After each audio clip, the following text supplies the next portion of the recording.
Nagsaulog sa Kalampusan ang mga pulis sa DAVAO Oriental Police Provincial Office sa ilang puwersa nga na-deploy sa BANGSAMORO Autonomous Region in Muslim Mindanao kon BARMM sa Milabay nga 2025 midterm elections.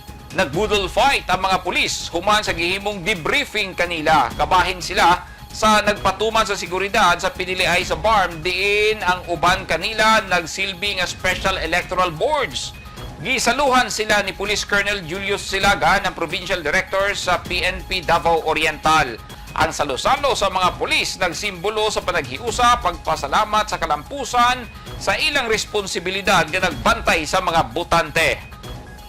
Para i-celebrate na mo ang katong secure na mo, which is peaceful kayo, and also to foster camaraderie among us personnel, both the commission officer and the non-commission officer.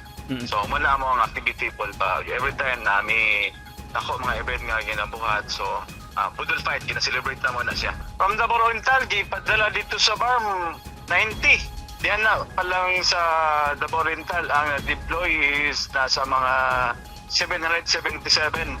So, i-deploy sa every voting center.